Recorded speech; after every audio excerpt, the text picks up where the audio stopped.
La maestra Sun and Earth, en el vídeo del Kybalión, comenta que no acaba de entender la expresión que dice que hay que dar leche a los niños y carne a los hombres.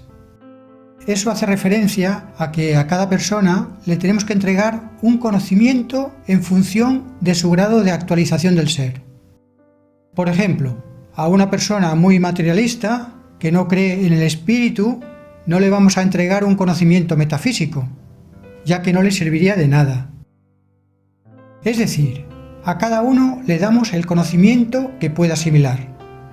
Esto no tiene que ser visto como una discriminación, como tampoco sería una discriminación no enseñar matemáticas a un niño que tan solo tiene 2 años. Si a un niño de 2 años no le enseñas matemáticas, nadie te dirá que lo estás discriminando. Pues lo mismo pasa con dar leche a los niños y carne a los hombres.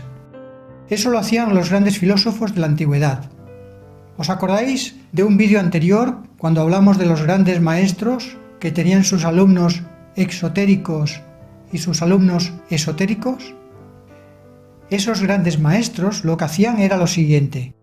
Si un alumno avanzaba mucho en su aprendizaje filosófico, entonces pasaba del grupo exotérico con X al grupo esotérico con S.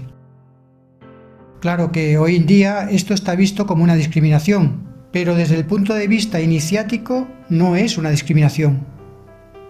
Jesús el Cristo también hacía esa distinción, la de dar a cada cual en función de su capacidad de asimilación.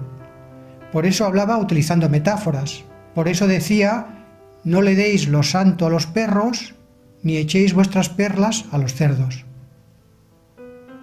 La maestra Carolina, en el vídeo 24 del máster en sabiduría iniciática, nos pregunta si la vía del medio de Buda, si esa vía significa alejarse de los extremos, es decir, si el extremismo es nocivo. Así es, según Buda y la doctrina budista, y según también Aristóteles, los extremos no son buenos. ¿Qué queremos decir con esto? Pues, por ejemplo, hacer mucho ejercicio no es bueno, hacer poco ejercicio no es bueno, comer mucho no es bueno, comer poco no es bueno, filosofar mucho no es bueno, filosofar poco no es bueno, y así con todo. Debemos evitar los extremismos y conducir nuestra vida por la vía del medio, por la vía de la moderación. El maestro Dr. Hein nos pregunta qué es el desapego, y la maestra Carolina nos dice si el desapego implica caminar por la vía del ascetismo. No, el desapego no implica que tengamos que ser ascetas. El desapego es muy importante, sobre todo, para que no haya sufrimiento. Si estamos muy apegados a nuestra casa, a nuestro dinero, a nuestro coche, a nuestra pareja, a nuestros hijos, todo eso, obviamente, conduce al sufrimiento. Cuanto más apego, más sufrimiento. Pero no es necesario desprenderse de todo eso, como hacen los ascetas, sino que sin abandonar las cosas buenas del mundo, debemos tener desapego hacia todo eso. Otro día trataremos el tema del desapego con más profundidad. Respecto al ascetismo, debemos recordar que es una vía que rechazó Buda. Buda al principio pensó que el ascetismo sería la vía para la iluminación, pero luego se dio cuenta de que no, de que los extremismos no son buenos, y por eso eligió la vía del medio. Recordemos que el ascetismo no quiere decir abandonarlo todo sin haber experimentado la vida, sino que el ascetismo quiere decir que lo abandonas casi todo después de haber disfrutado de la vida. Es decir, que abandonas todos los placeres materiales después de haberlos conocido. De todas maneras, el ascetismo no conduce a la perfección espiritual, ya que según Buda, la verdadera vía del conocimiento es la vía del medio. Por lo tanto, el ascetismo, al ser una práctica extrema, debe ser abandonado. La maestra Carolina también nos pregunta si tenemos 31 ciclos de oportunidades, según la doctrina budista. Lo que dijo Buda es que hay 31 reinos o mundos. 31 reinos o mundos en los que podemos reencarnar. Eso no quiere decir que tengamos que vivir en todos esos mundos. Lo único que se dice es que reencarnamos en un mundo u otro según nuestro karma, según nuestro nivel de vibración. La maestra Carolina nos pregunta si hoy en día se puede contar con alguna huella dejada por el vedismo. El vedismo, que es la religión védica. Si hay alguna huella, si hay algún documento apócrifo. Bien, tenemos los Vedas, que son 4 textos muy antiguos de la India. El más antiguo es el Rig Veda, del cual ya habréis oído hablar. Esos 4 textos no son apócrifos, ya que, si os acordáis, solo se consideran apócrifos los escritos no aprobados por la Iglesia que hablan de Jesús de Nazaret. Y los textos védicos no hablan de Jesús de Nazaret, por eso no son apócrifos. El maestro Dr. Hein nos pregunta si con el despertar espiritual no se siente, si no hay emociones, si es como si fuese un estado de trance.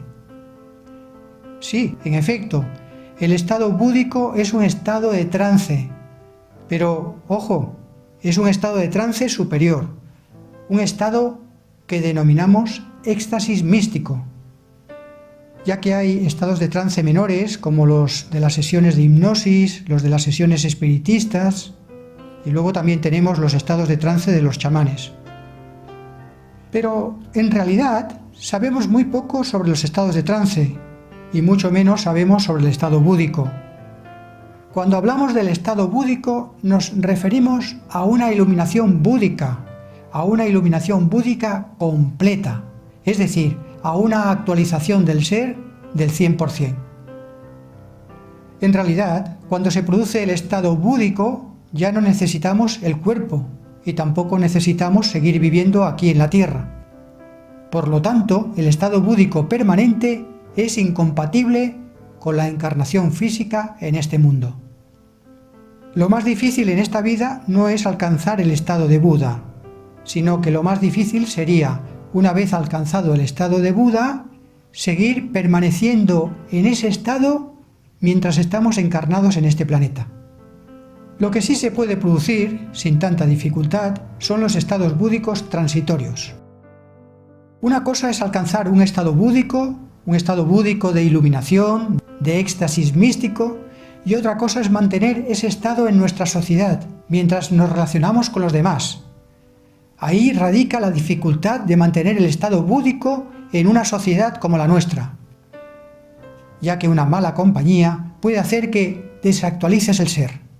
Por ejemplo, puedes tener el ser actualizado en un 70% y tu relación con otra persona puede hacer que ese ser baje su actualización del 70 al 40%.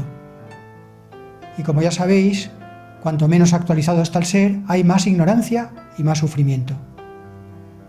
Por lo tanto, se puede alcanzar el 100% de la actualización del ser, pero luego, con una mala compañía, se puede desactualizar el ser. En realidad, todos estamos un poco despiertos. A eso le llamamos el estado de consciencia. Eso sería oportuno tratarlo en otro vídeo, tratarlo en profundidad. El estado de consciencia, que también le denominamos el grado de actualización del ser. Si tenéis sueños lúcidos, de vez en cuando, o tenéis sueños proféticos u otras experiencias transpersonales, es porque estáis un poco más despiertos que la mayoría de las personas que no tienen esas experiencias. Si permanecéis atentos a las señales de la vida, si tenéis mucha intuición, si cuando habláis notáis que las palabras brotan solas, como si os las estuviesen dictando, si tomáis conciencia de todo eso, si tomáis conciencia de que hay como una canalización, todo eso implica que estáis más actualizados que la media de la gente. No quiere decir que seáis superiores, pero sí que estáis más actualizados. Pero no quiere decir que hayáis alcanzado el estado búdico.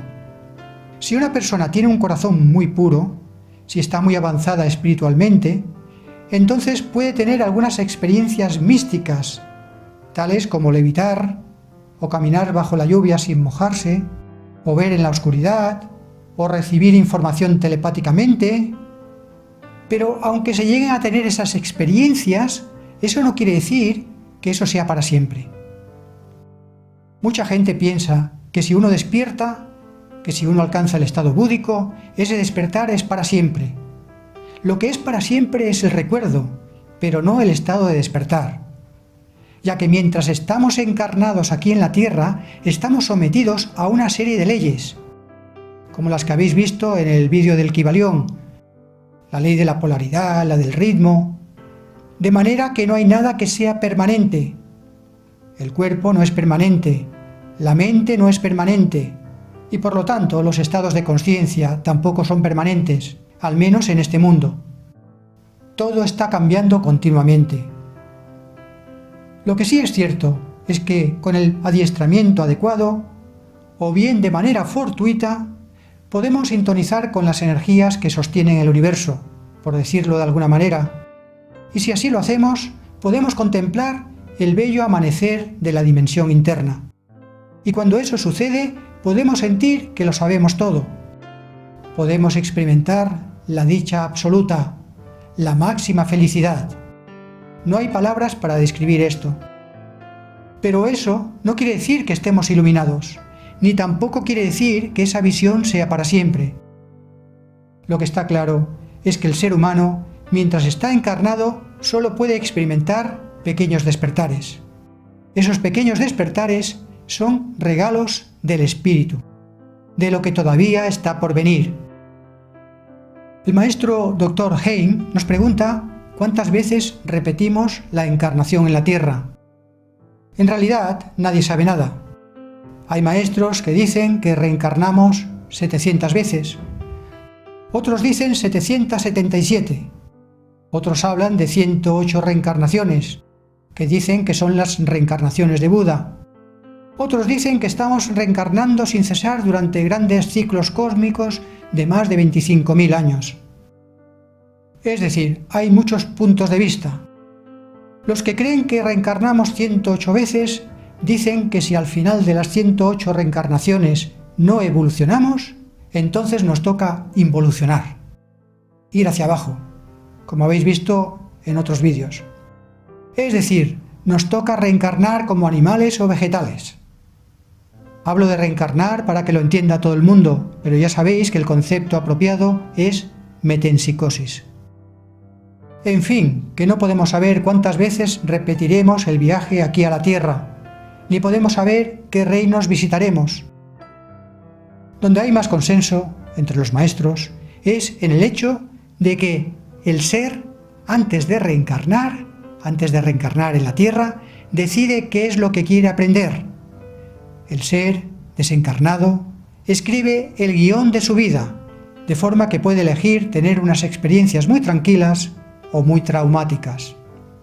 Si el ser elige experiencias traumáticas, como sufrir grandes pérdidas, padecer depresión, ansiedad, sufrir mucho, eso no es comprensible desde la razón, ni desde el ego, pero sí que es comprensible desde el ser, ya que aquí en la Tierra el ser viene para aprender. Como muchos sabéis, en el año 2011 escribí el libro Todos los corazones son uno. En el capítulo 6 de ese libro se aborda el tema de que la vida en la Tierra es una escuela. Es decir, estamos en la escuela de la vida.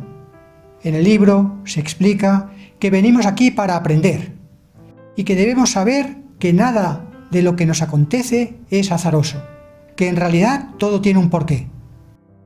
Por lo tanto, vivir en la Tierra es lo mismo que decir vivir en la escuela del reino de la Tierra. Así pues, debemos ser conscientes de que todas nuestras experiencias son lecciones que tenemos que aprender para equilibrarnos, crecer y abrirnos al mundo.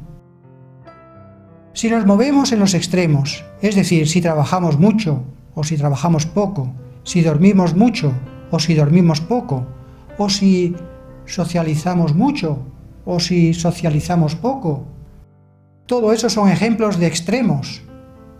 Son expresiones de desequilibrio.